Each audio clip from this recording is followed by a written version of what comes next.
Every empire tells itself the same lie. We're different. We'll last forever. Rome believed that too, until the collapse came, not with a bang, but a slow, grinding fade.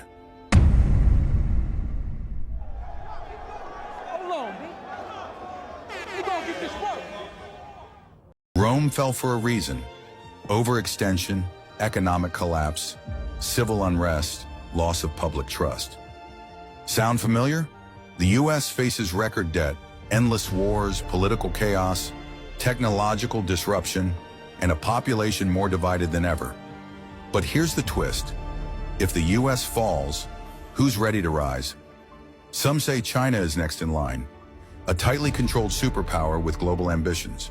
Others point to the BRICS alliance, a new economic bloc challenging US dominance with gold-backed currency talks. Some even say big tech, not a nation, will rule the next empire. Algorithms over armies. But power doesn't transfer peacefully. Factions rise, cyber wars spark, economies fracture. Do we enter a multipolar world of regional empires? Or total collapse with no clear ruler at all? Some warn of a beast kingdom, prophesied in ancient texts, rising before a final reckoning. The fall of the US could reset global power, allowing new voices to emerge, new systems to rise.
Shalom. I want to start off by giving all glory and honor to Yahweh, Bahashem, Yahweh Shai, Bahashem, Merkah Kodash.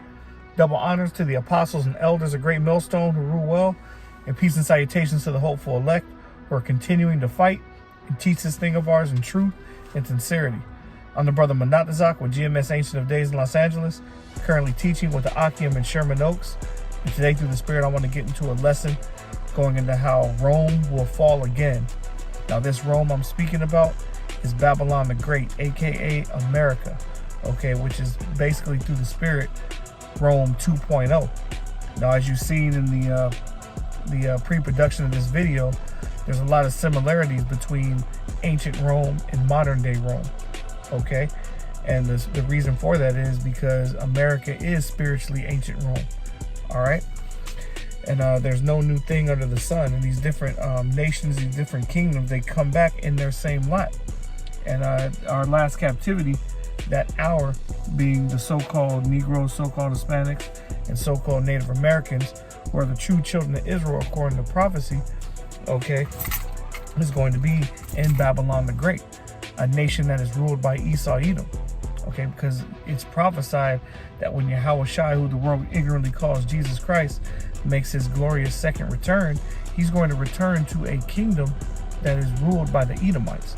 All right, and Esau Edom's last kingdom is going to be the revised Rome. Okay, now what I want to do is I want to begin through the Spirit in the book of Ezekiel, the 35th chapter. Okay, and this entire chapter, the 15 verses, goes explicitly into the judgment of Edom. Okay, so Lord willing, this lesson is edifying to the hopeful elect. And we're going to begin. It says, moreover, the word of the Lord, Yahweh Shemashai, came unto me, saying, Son of man, set thy face against Mount Seir and prophesy against it. Okay, Mount Seir, which is symbolic for America. Remember, this is a future prophecy because this is going into the judgment of Esau Edom. Esau Edom is currently in rulership and has not yet been judged. So that's a key indicator that this is a future prophecy in a society that he's going to be ruling that has yet to happen. Okay, it says, and say unto it, thus saith the Lord, power, Yahweh Shemashai, behold, O Mount Seir, I am against thee, and I will stretch out my hand against thee, and I will make thee most desolate. So this is a decree Yahweh Shemashai is explaining to the prophet Ezekiel. Okay, and Yahweh Shemashai himself is saying that he is against Mount Seir. He is against the Edomites. Okay, it says, I will lay thy cities waste, and thou shalt be desolate, and thou shalt know that I am the Lord Yahweh Shemashai. Because the pride has been exalted in Esau Edom, who is the so-called white man, to such a degree that he himself proclaims to be the chosen people of Yahweh Shemashai. That he himself proclaims to be greater than the Most High. Okay? And he's about to be sore confounded when the Lord takes him out of his seat of power. The scriptures describe him, his rulership falling like lightning, because that's how fast, okay, the Lord is going to snatch his power from him. All right? There's several scriptures that speak specifically about the destruction of Babylon the Great. That is going to take place in an hour. Okay? Now you look at all the different city-states and all the buildings and the metropolises and the armies, okay, that are included within America. Okay, they have bolstered themselves a mighty power. Okay, they are likened unto the hammer of the earth, right? But in 1 hour, the Lord is going to turn this metropolis, okay, into a wasteland. And this is future prophecy. Verse 5, it says, because thou hast had a perpetual hatred and hast shed the blood of the children of Israel by the force of the sword in the time of their calamity, in the time that their iniquity had an end. Therefore, as I live, saith the Lord, power, Yahweh Shemashai, I will prepare thee unto blood, and blood shall pursue thee. Since thou hast not hated blood, even blood shall pursue thee. Now, Esau Edom is also known as the bloody man in the scriptures. Okay, but the Lord is explaining that he has a perpetual hatred, okay, which means continual, against this particular nation of people, whom the scriptures describe as having no place of repentance. Okay, so that right there contradicts the notion that God loves everyone, when there's an entire chapter, several chapters, as it were, that describe the Lord's judgment that he's going to bring on this particular nation of people. Okay, and the primary reason, okay, as it just stated, is because of the blood that he shed of the children of Israel. Because you look at the 12 tribes sign, the chart that we go out with and we prophesy with on the highways and hedges, pursuing the prophecy, right? And you look at all the tribes, from the so-called Negroes, the so-called Hispanics, the so-called Native Americans. The one common denominator with all of them is that we have served a harsh judgment under one nation of people. And that nation of people is the so-called white man, who is Esau Edom, according to the scriptures. Verse 7, thus will I make Mount Seir most desolate, and cut off from it him that passeth out, and him that returneth.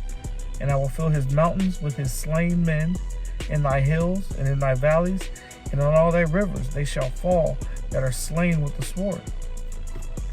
I will make thee perpetual desolations, and thy cities shall not return, and ye shall know that I am the Lord Yahweh Shemashai. So there's that word perpetual again, which means continual. The Lord, every time Esau Edom sets in his mind to build, Yahweh Shemashai has decreed that he's going to destroy. Okay, and this is also explained in great detail in the book of Obadiah, which is only one chapter and 21 precepts or 21 verses. But it says that Esau Edom, in his pride and in his hubris, is going to build, but the Most High is going to bring down. Okay, continuing on, verse 10, because thou hast said, these two nations and these two countries shall be mine, and we will possess it, whereas the Lord Yahweh Shemashai was there. Okay, so Esau Edom said in his mind that he's going to possess the northern kingdom and the southern kingdom of Israel. These two nations and these two countries, that's talking about the Israelites.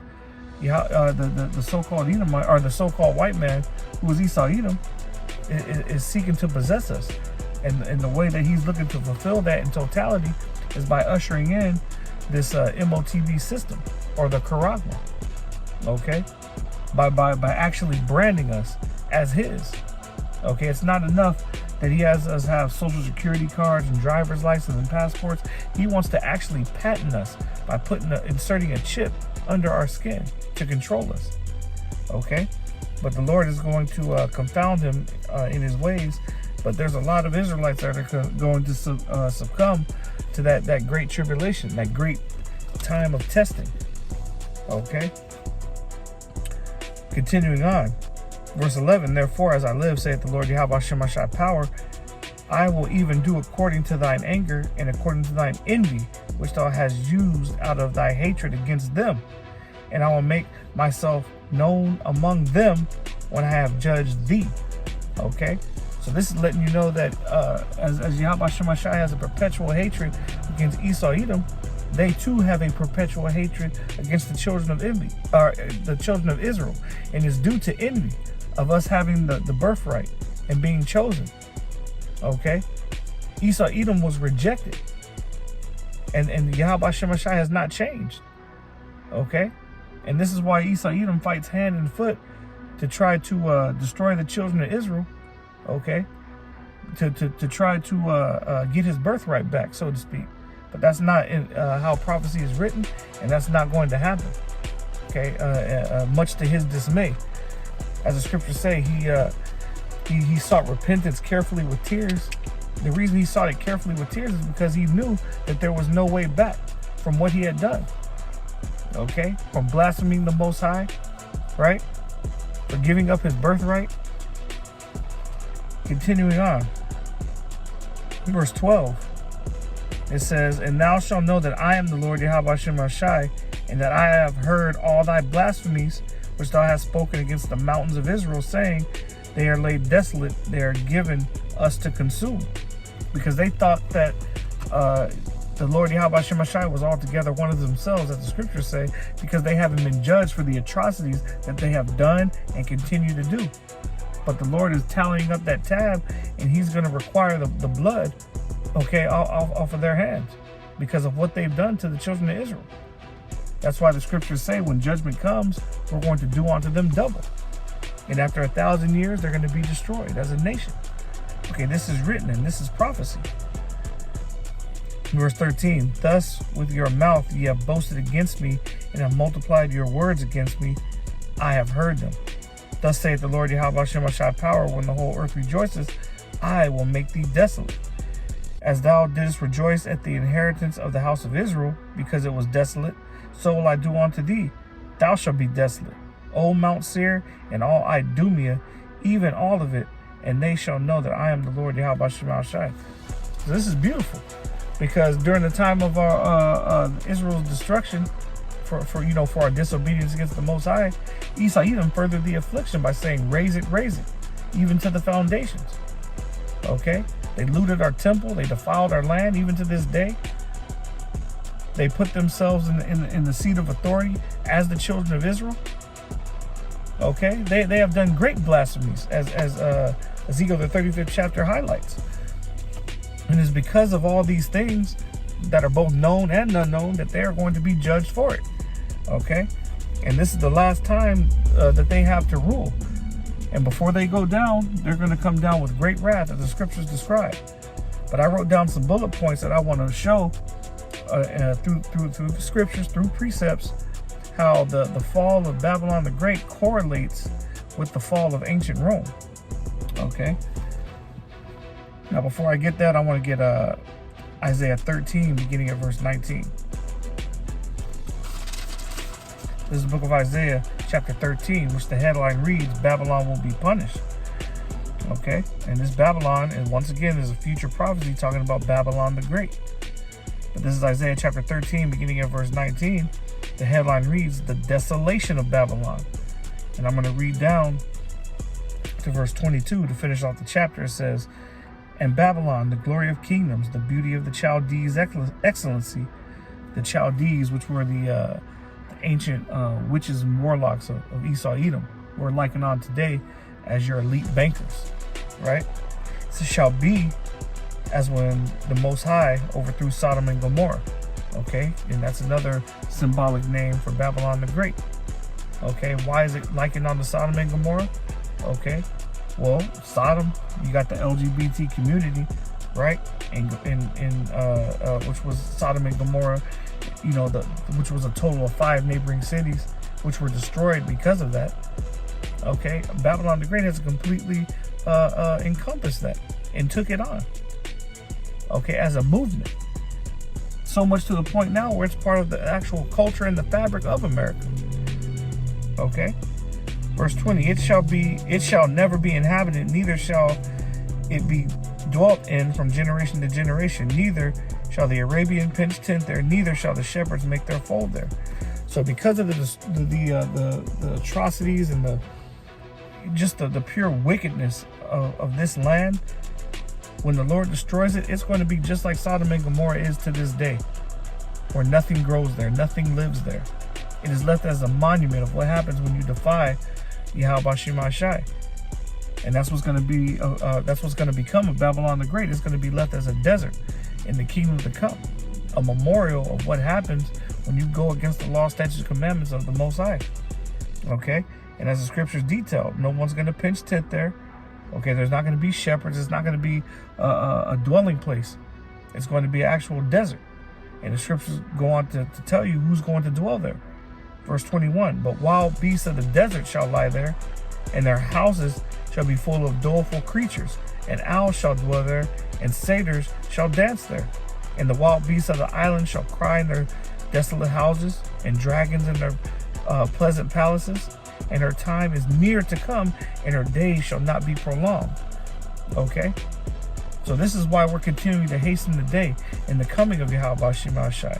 Because as Isaiah prophesied, okay, the time is near to come, and her days, the days of Babylon the Great in rulership, are not going to be prolonged.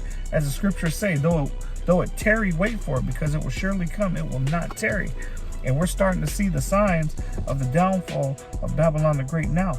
Okay, and one of those major signs is through the economic collapse and the social breakdown, which anyone with eyes to see can see that the way of the world, okay, through the eyes of the common people, okay, people are what do the scriptures say? When the righteous are in authority, the people rejoice, and when the wicked beareth rule, the people mourn. The world is in a state of mourning like never before. Let's get Isaiah 24, beginning at the top. Okay. The headline reads, "The Most High's judgments upon the land." It says, "Behold, the Lord Yahweh Shai maketh the earth empty, and maketh it waste, and turneth it upside down, and scattereth abroad the inhabitants thereof.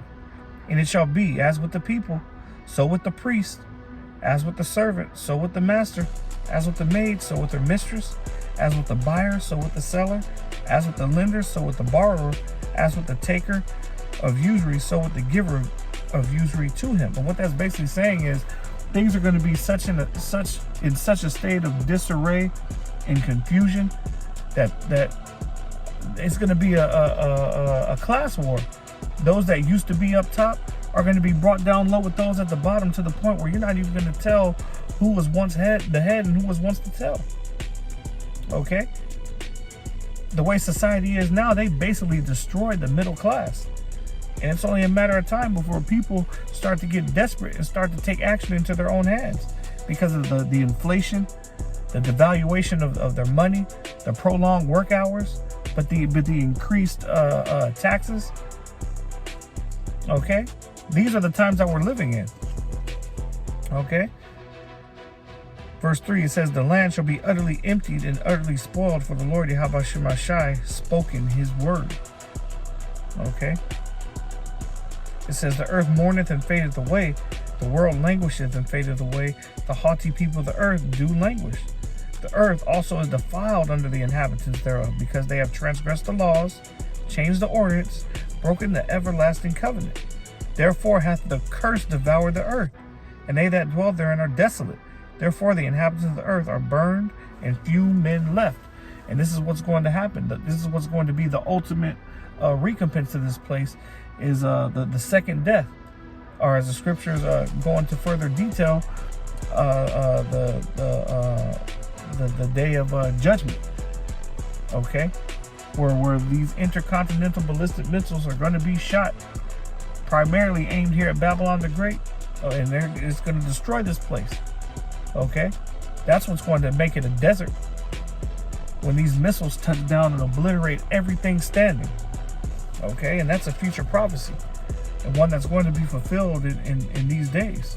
Okay, so going back into the economic collapse and social breakdown, what's easy to be understood when you look at this prophecy and understand it speaking about the future is when you look at the rising inflation, the homelessness, the job loss, and the global debt crisis.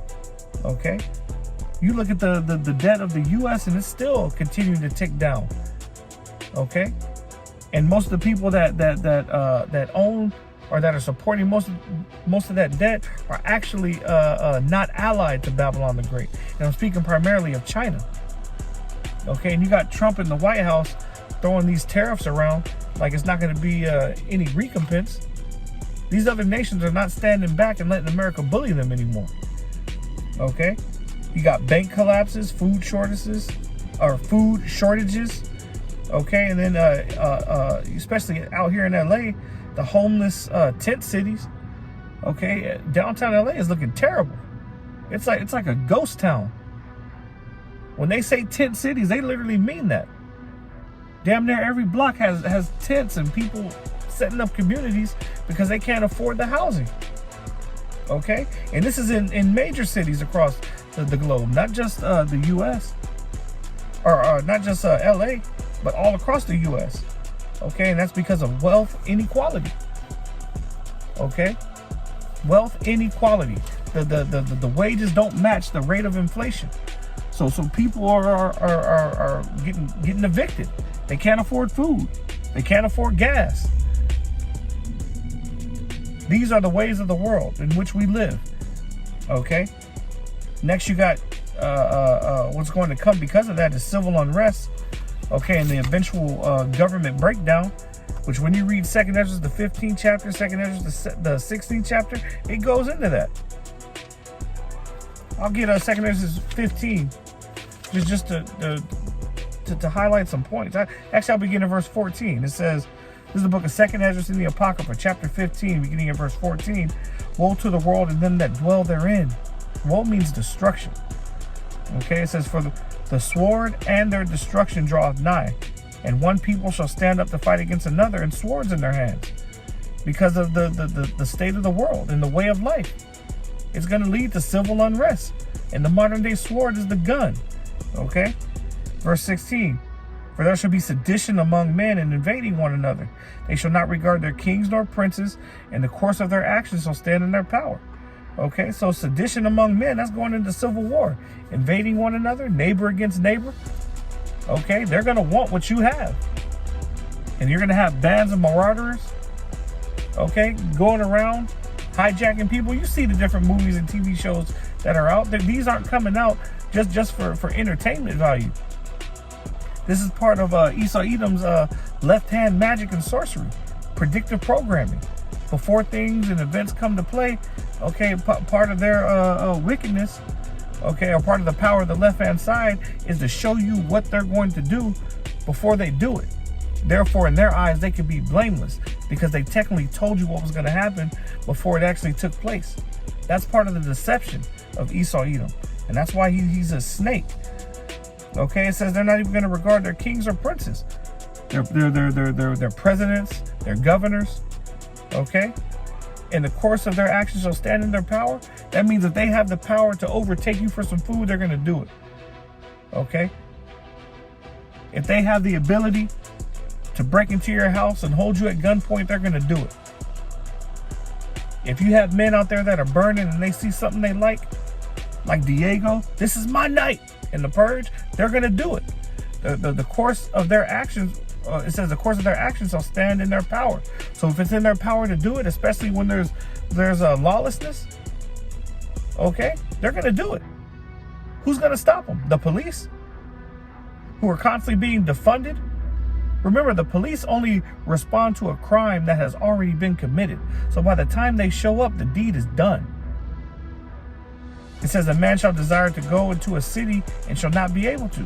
You got checkpoints, 15-minute cities.